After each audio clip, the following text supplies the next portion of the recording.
Hai, selamat datang di Nonton Rekap. Semoga kita semua sehat selalu. Lanjutan dari cerita lalu, tiba saatnya cewek keluar dari penjara. Cowok terus mengikuti dan mencari cara untuk menyiksanya. Saat berpapasan dengan cowok, cewek seperti mayat hidup. Cewek dibohongi anaknya meninggal, padahal si anak diadop oleh orang lain. Cewek merasa tiada lagi arti hidup baginya. Dia sangat merindukan anak. Ayah cewek juga menderita penyakit lupa yang parah. Keluarga pecundang gak terima keberadaan cewek sebagai mantan napi. Toko bekri ayah juga ditutup karena banyak utang. Cewek juga berkunjung dan meminta maaf pada emak almarhum korban kecelakaan. Si emak gak welcome kedatangan cewek. Dia sangat emosi dan memperlakukan cewek dengan kasar. Tapi cewek terus rutin berkunjung, bahkan membantu si tante menjual ikan. Lama-kelamaan, tante juga luluh pada ketulusannya. Cowok menyaksikan ini semua, dia gak habis pikir, harusnya dia membenci cewek, tapi dia malah gak bisa.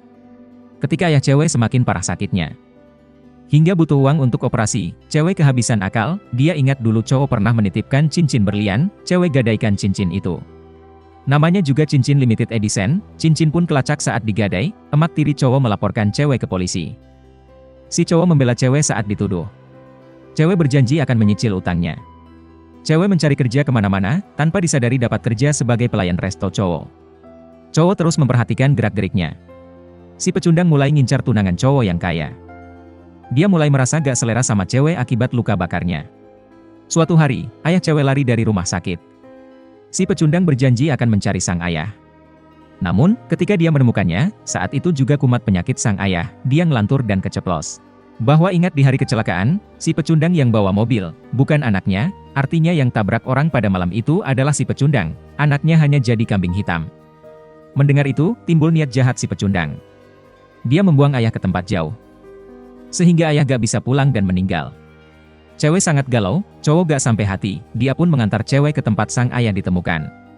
Tiba di sana, cewek melihat mayat sang ayah, dia sangat menderita, serasa dunia menjadi suram seketika. Beberapa waktu kemudian, cewek mulai move on. Karena keseringan mengikuti cewek, cowok mulai merasa cewek bukanlah orang yang gak bertanggung jawab. Cowok minta asisten investigasi ulang kasus tabrakan dulu, apakah hari itu cewek benar nyetir sendiri. Suatu hari, cowok membawa cewek ke acara, teman cowok bertanya pada pecundang, siapa cewek itu? Pecundang fitnah, cewek adalah orang yang murahan, yang rela berbuat apa demi bayaran. Mendengar itu, teman brengsek menawarkan bayaran agar bisa pakai cewek.